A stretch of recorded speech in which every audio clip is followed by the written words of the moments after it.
Bueno, muy buenas tardes. Acá Pedro Peña. Este video cortito, breve, está pensado para los lectores del Quijote que ayer no pudieron participar de la primera instancia por Zoom. Y yo quedé de dejarles algo como para ponerlos al día, ¿no? Con lo que estuvimos conversando. Lo primero y más importante fue que hubo unas presentaciones grupales, digamos, los integrantes del grupo se presentaron uno a uno, nos vamos a ir conociendo de a poco, por supuesto, pero la parte de nombrarnos y de saber quiénes somos es muy importante. A la vez hubo también algunos reencuentros de gente que se conocía, entonces me parece que está buenísima esa instancia y ya quedamos todos presentados, por lo menos los que participamos. Quienes quieran participar, presentarse de alguna manera en el grupo también lo pueden hacer, un audio chiquito, 15, 20 segundos, con eso nos alcanza, el nombre y lo que estimen pertinente que quieran compartir. Si quieren hacerlo y si por supuesto que no es de ninguna manera obligación. Este, yo comenzaba el taller de ayer diciéndoles, o en algún momento del taller les planteé, porque alguien preguntó por dónde empezar a leer el Quijote, es decir, en la edición que ustedes tengan. Yo la que tengo varias, pero la que uso para trabajar, digamos, es esta que ya está bastante destruida, tiene más de 20 años conmigo, así que está un poquito, ha pasado por mordidas de perro, bueno, de todo. Pero tengo otros más viejos y tengo una de 2015 también que es la misma pero más nueva. Esta es la edición que recomiendo siempre, que es de la Real Academia Española. Hablamos de empezar desde el capítulo primero, salteándose todo lo que tuviera que ver con prólogos, cosas escritas por otros escritores, como por ejemplo Rico o Vargas Llosa, o todo eso que está antes, digamos, en esta edición, salteárselo. Saltearse también toda una serie de poemas y de escritos que hay que tienen que ver con homenajes, por ejemplo, al Quijote, a Sancho, a Teresa Panza, también a Rocinante, por ejemplo. Todas esas son invenciones de Cervantes que escribió después de la obra. Esa parte está bueno leerla después de haber leído el Quijote en sí, ¿no? Porque uno lo va a entender mejor el sentido de esos poemas, de esos sonetos, de esas composiciones que, como les digo, además cronológicamente Cervantes las escribió después. Voy a hacer una breve introducción a la obra parecida a lo que planteé ayer. Hay que recordar que cuando sale el Quijote, 1604, nuestra lengua está en un momento como en un vértice, digamos, ¿no? Un punto de confluencia y de evolución en esa transición entre el siglo XVI, XVII, XVIII. Nuestra lengua tiene muchísimos cambios. Además, en esos años, unos años antes, 100 años antes, la lengua se expande, deja de ser el castellano propio de Castilla y zonas aledañas a convertirse en el español propiamente dicho. Todo eso lo pueden leer ustedes en lo que les dejé, esto mismo que yo tengo impreso acá, que es lo que les dejé en el grupo de WhatsApp. Hay hitos importantes en relación a lo lingüístico, y el Quijote es una obra que, al igual que la obra de Shakespeare en inglés, o la obra de Dante Alighieri 3 siglos antes, por supuesto con el toscano convertido después en italiano, son obras que nos dan un modelo más o menos acabado de lo que la lengua ha sido hasta ese momento y lo que será después. O sea que el Quijote como obra literaria es parte fundamental de lo que nosotros somos hoy, ¿no? De lo que nosotros hablamos hoy, de cómo sentimos el lenguaje hoy. Por supuesto que la lengua española tiene sus distintas variedades, sus distintas épocas, hay diversas formas de estudiarla en relación tanto a las variedades lingüísticas como a lo que se llama el aspecto diacrónico de la lengua, es decir, a su evolución, pero el Quijote es una pieza central y en realidad está enmarcado en el siglo de oro de las letras españolas, donde ustedes pueden encontrar un montón de escritores, y ese montón de escritores están todos mencionados acá y faltan algunos, ¿no? A su vez, el siglo de oro de las letras españolas viene como corolario, digamos, de 200, 300 años de creación literaria, 400 años, desde el Cid, la primera obra que puede rastrearse más o menos completa en el castellano antiguo, hasta el libro de Buen Amor o el Conde Lucanor, los romances, por supuesto, de la transición del siglo XIV al siglo XV, todas esas composiciones que a veces eran escritas y muchas veces, como los romances, transmitidas de forma oral. Dentro de esa tradición también figuraban las novelas de caballería y las novelas pastoriles, ¿no? Las novelas de caballería están de moda, digamos, unos 100 años antes que Cervantes, un poquito menos, ¿no? Pero obviamente que Cervantes las toma como modelo del que burlarse, ¿no? Y entonces está todo, desde el capítulo primero en adelante, toda la obra es una especie de sátira de estas novelas de caballería. El, el Quijote, ustedes van a ver que el personaje, antes de convertirse en Quijote, se lo designa con el título de hidalgo. Un hidalgo es el escalón más bajo de la nobleza, ¿no? Es el hijo de algo que no se sabe bien qué será dentro de la nobleza, pero es algo. Se reconoce con ese título que hay un aspecto nobiliario en la persona, pero una herencia, lo que fuere, pero a su vez nadie reconoce bien qué cosa sería, por lo tanto la importancia de los hidalgos queda siempre en tela de juicio, digamos, ¿no? En este caso, en el capítulo primero, y yo ahora voy a ir capítulo a capítulo un poco previendo cosas rápidamente de lo que ustedes pueden encontrarse, que fue más o menos lo que hablamos ayer. En el capítulo primero hay 4 pasos fundamentales que realiza este personaje para convertirse en caballero andante. Esos 4 pasos, yo les pido que ustedes lean con atención el capítulo primero, por supuesto, y traten de identificarlos. Y hay una guía de preguntas que les puede ayudar al respecto. En el capítulo 2 es la primera salida del Quijote, donde va a dar a una venta. Una venta es una especie de posada o lugar, un parador, digamos, donde llegan distintos, distintas personas de la época, todas ocupadas en el ambiente rural, digamos. Por ahí llegan los pastores, los cabreros, la gente que está trabajando en los campos, y el Quijote confunde esa venta con un castillo.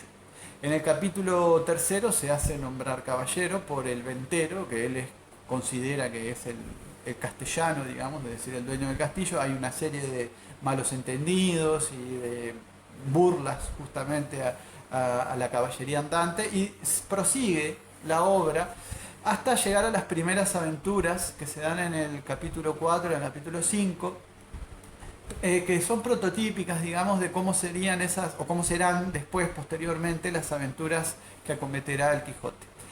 En el capítulo 6, después del primer regreso de nuevo a su aldea, a su casa, hay un episodio muy interesante que es el escrutinio de los libros, realizado por el cura y el barbero, que son amigos de Quijote, en realidad amigos de Quesada o de Quijada o de Quijana, como sea que es el apellido, que eso no queda bien claro, pero son amigos de la familia, y junto con el ama de casa, una mujer que trabaja con el Quijote, y junto también con la sobrina, que es la referencia familiar, lo que hacen es revisar los libros de la biblioteca del Quijote y quemar la mayoría de ellos.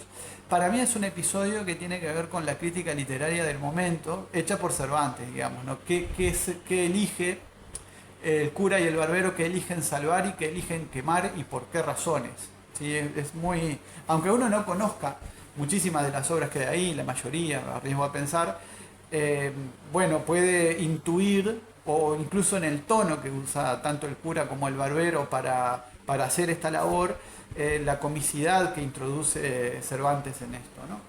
En el capítulo 6 nosotros podríamos decir que ahí la novela tiene un cambio importantísimo, porque yo les comentaba ayer a los compañeros que hicieron presentes en el Zoom que hasta cierto punto de la novela Cervantes pensó que estaba escribiendo una novela ejemplar.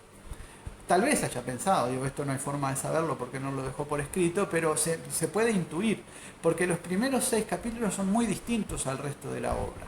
Son muy necesarios, por supuesto, pero por ejemplo, en los primeros 6 capítulos nunca aparece Sancho Panza. Entonces lo que se especula es que esos primeros 6 capítulos son parte de un proyecto que después Cervantes reformuló y expandió muchísimo, tanto es así que le agregó muchísimos más personajes, muchísimos más episodios, pero sobre todo el otro personaje de la novela, que es Sancho Panza, que es fundamental porque opera por contraste del Quijote. Desde el momento en el que aparece Sancho Panza, la novela adquiere también como otra comicidad, ¿no? La comicidad de lo popular, de lo picaresco, de la sabiduría, de la experiencia, digamos, y del pueblo llano. Y ese contraste entre lo que es todo nobleza y todo honor y lo que Sancho representa, que es la realidad, es un contraste que va a estar en juego en el resto de la novela, ¿no? Y en juego dinámico, digamos. A veces Sancho, se dice, ¿no? Se ha estudiado el proceso de quijotización de Sancho y de sanchificación del Quijote, es decir, pasan a estar tanto tiempo juntos que uno y otro se van influyendo. Muy bien, sigue en el capítulo 8, nos vamos a encontrar con la aventura de los molinos de viento, una sola página. El capítulo 8 es importante por esa aventura, pero es mucho más importante por cómo termina y cómo se enlaza con el 9, donde aparece la figura del narrador Cide Hamete Benengeli. Y este es uno de los puntos por los cuales esta novela es considerada la primera novela moderna, ¿no? La primera ficción narrativa moderna. ¿Por qué? Bueno, porque nos ofrece un juego de narradores alternos, digamos, que algunos son personajes y otros son narradores y otros es el mismo Cervantes ficcionalizado, es decir, el mismo Cervantes como parte de una ficción que no existe, en la que él se introduce, digamos, como agente. Y entonces tenemos que quien nos cuenta los primeros capítulos es esa versión ficcionalizada de Cervantes. Pero en la transición entre el capítulo 8 y el capítulo 9 hay un evento particular que es el combate con el vizcaíno, que queda inconcluso. Por lo tanto, la historia queda cortada en el capítulo 8, y en el capítulo 9 tenemos de nuevo a Cervantes, autor ficcionalizado, diciéndonos, bueno, yo nunca quedé conforme con que esto quedara cortado, y en determinado momento encontré en un lugar determinado, con personas determinadas, una narración sobre el mismo personaje, y ahí es donde aparece el autor de esa otra narración, que es este historiador, ¿no? Del arábigo, ¿no? Que se llama Cide Hamete Benengeli, y entonces los narradores empiezan como a fluir, las historias alternarse, por supuesto, las historias comienzan a presentarse una dentro de otra y dentro de otra, al modelo de las viejas historias de Sherezade o del Kalila y Dimna, que son libros clásicos de la tradición arábiga, pero por supuesto Kalila y Dimna en español. Todo esto hace que el lector tenga que tener siempre una actitud atenta de lo que está leyendo, ¿no? Después de solucionado este asunto de la historia que queda trunca y de desarrolladas las cosas, van a venir episodios muy importantes, un poco más lineales, pero también muy significativos, que por ejemplo el encuentro de Quijote y Sancho con los cabreros, es decir, con los pastores de cabras, donde se da un diálogo entre los cabreros y el Quijote que es muy jugoso porque nos presenta el Quijote sus ideas de cómo ha sido la evolución del mundo. También la interacción con Sancho, que representa otros ideales y otras perspectivas. Y luego el episodio de Grisóstomo y la pastora Marcela, al que hay que ponerle muchísima atención y al que hay que subrayar. Y yo no les quiero decir por qué, pero sí creo que es un episodio que al día de hoy nos dice muchísimo de lo avanzado que era el pensamiento cervantino, ¿no? El pensamiento de Miguel de Cervantes. Yo les propuse, porque ahora ya andamos con estos episodios que les estoy reseñando ahora, capítulos 13-14, les propuse un primer intento de lectura antes de nuestro próximo encuentro de hasta el capítulo 20, más o menos en la historia 20 inclusive, la historia de los batanes, ¿no? Y también está la historia de los yangüeses, un poquito antes de las de los batanes. Bueno, ustedes irán viendo cómo evolucionan las cosas, y hay una guía de preguntas que pueden ir respondiéndose en el mismo archivo que les dejé o que ustedes pueden perfectamente ignorar. También hablamos de algunas dificultades que puede ofrecer la lectura en torno a, por ejemplo, problemas léxicos, es decir, problemas de expresiones que a lo mejor no entendemos. Generalmente, si tengo una buena edición del Quijote, esas expresiones están anotadas y se ven abajo, ¿no? Pero bueno, por supuesto, hay, por ejemplo, ayer les ponía algunos casos, ¿no? Que están también en el archivo que les mandé. Acorredme quiere decir socorredme. Acorredme, señora mía, en esta primera afrenta que a este vuestro avasallado pecho se le ofrece. Este vuestro avasallado pecho. ¿Vieron cuántas cosas van cambiando en la lengua? Hoy diríamos o mi avasallado pecho. Eso de avasallado queda como muy, muy, muy antiguo, pero en realidad es una palabra del momento, ¿no? Del vasallo, este pecho, este corazón que es preso o que está preso de la voluntad de su señora, que no es otra que Dulcinea, por supuesto. Bueno, esas expresiones que tienen que ver con un universo léxico que a lo mejor nosotros no cultivamos tanto, pueden generar cierta dificultad al principio, al igual que otro fenómeno, por eso digo que en esta época la lengua está cambiando, que es la posposición de algunos elementos pronominales al final del verbo, casi siempre, están mencionados ahí, por ejemplo, aquí tengo uno que es por el Dios que crióme, en vez de por el Dios que me crió, que es como lo diríamos hoy, o entendióle muy bien Don Quijote, en vez de como lo diríamos hoy, que es le entendió muy bien Don Quijote, donde estas partículas pronominales que indican a una persona, crióme, por ejemplo, la partícula pronominal me, indica a mí, y el entendióle, esa partícula pronominal le, indica a él, ¿no? Que a él le entendió. Entonces fíjense que estos elementos antes, como una herencia, les planteaba ayer a los compañeros del latín, que es una lengua más sintética que la nuestra, es decir, que reúne más componentes dentro de la misma palabra, sintetiza más información en la misma palabra. En nuestro caso, la lengua española es una lengua que está a medio camino entre lo analítico y lo sintético, es decir, entre lo separado y lo que confluye todo en la misma palabra. Bueno, en ese momento es que se están dando estas operaciones y estos cambios, y por eso esa dificultad puede ser que también se presente, ¿no? Después ustedes explorarán el universo del Quijote después de los 15, 20 primeros capítulos, ya no ofrece mayores dificultades porque uno se acostumbra al lenguaje, se acostumbra a los usos de la lengua de ese momento y realmente lo disfruta mucho, ¿no?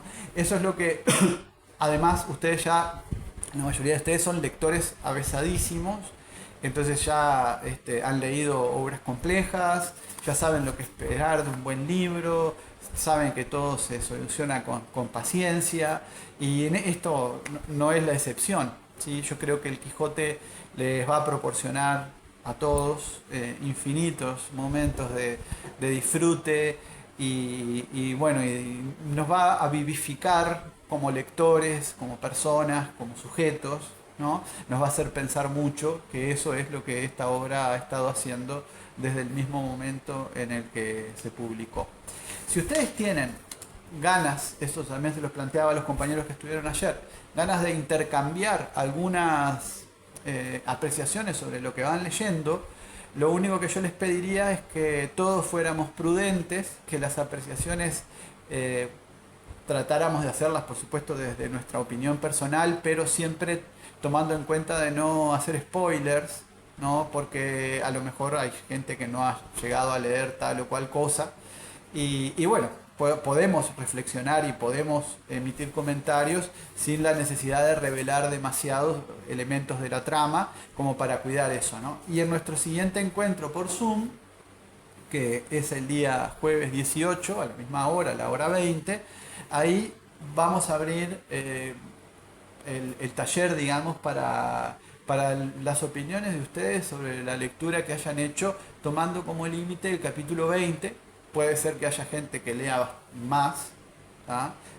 no sería alocado pensar que alguien ya fuera promediando el libro, ¿no? Y entonces, bueno, pero nos vamos a ceñir hasta el capítulo 20 porque es lo que hemos acordado de forma escalonada, ¿tá? Como primera aproximación a lo que es esta forma de escritura, ¿no? Otro asunto importante que olvidaba mencionarles es que la obra está dividida en varias partes y ahí Cervantes se agarró él mismo un Mario Bárbaro porque él empezó a dividir el primer libro, el de 1605, la primera parte, lo que hoy conocemos como la primera parte, lo dividió como en cuatro. Entonces cuando vamos a la segunda parte, la de 1615, ¿qué es eso? Si es una segunda parte, un segundo libro o qué parte viene a ser. Bueno, por eso ustedes no se preocupen, lean de corrido los capítulos como van, empezando por el primero. Y bueno, eso lo iremos conversando y solucionando después, porque eso también nos dice algo muy interesante, que ayer no manejamos, pero que es una cosa muy, muy interesante de la forma de escribir de Cervantes, y es que Cervantes probablemente se olvidaba de muchas cosas. ¿Sí? Sobre todo en la primera parte, tiene algunas desprolijidades que son desprolijidades del genio de Cervantes, ¿no? Es decir, hay un par de episodios que si ustedes los leen con cuidado van a ver como desconexiones. Esas desconexiones están hiper estudiadas, porque se podrán imaginar ustedes que cuando alguien ve eso en una desconexiones de la trama, me refiero, ¿no? De personajes que aparecen y luego no aparecen, elementos que en un momento alguien extravía y que vuelven a aparecer capítulos después sin que nadie explique cómo aparecieron. Bueno, todo eso, todos esos errores, digamos, de distracción, el genio de Cervantes los comete en la primera parte, pero en la segunda parte los explica todos, ¿no? Explica qué fue lo que pasó ahí, ¿no? Lo explica, por supuesto, desde la ficción que él mismo está creando y de la que él mismo como autor forma parte. Bueno, yo voy dejando por acá, espero que la lectura del Quijote les convenza, les guste, que en todo caso sepan que los primeros capítulos siempre son este, como un poco más demandantes, pero luego uno entra en un tobogán, ¿no? Y ese tobogán uno se desliza con absoluta fluidez, que es me imagino que lo que uno quiere como lector también. Dejamos por acá, nos vemos pronto, espero que este video les sirva y que podamos seguir con entusiasmo, que fue el mismo entusiasmo que percibí ayer y que bueno, que ojalá todos puedan tenerlo, ¿sí? Incluso los que ayer no pudieron venir. Un abrazo grande, saludos.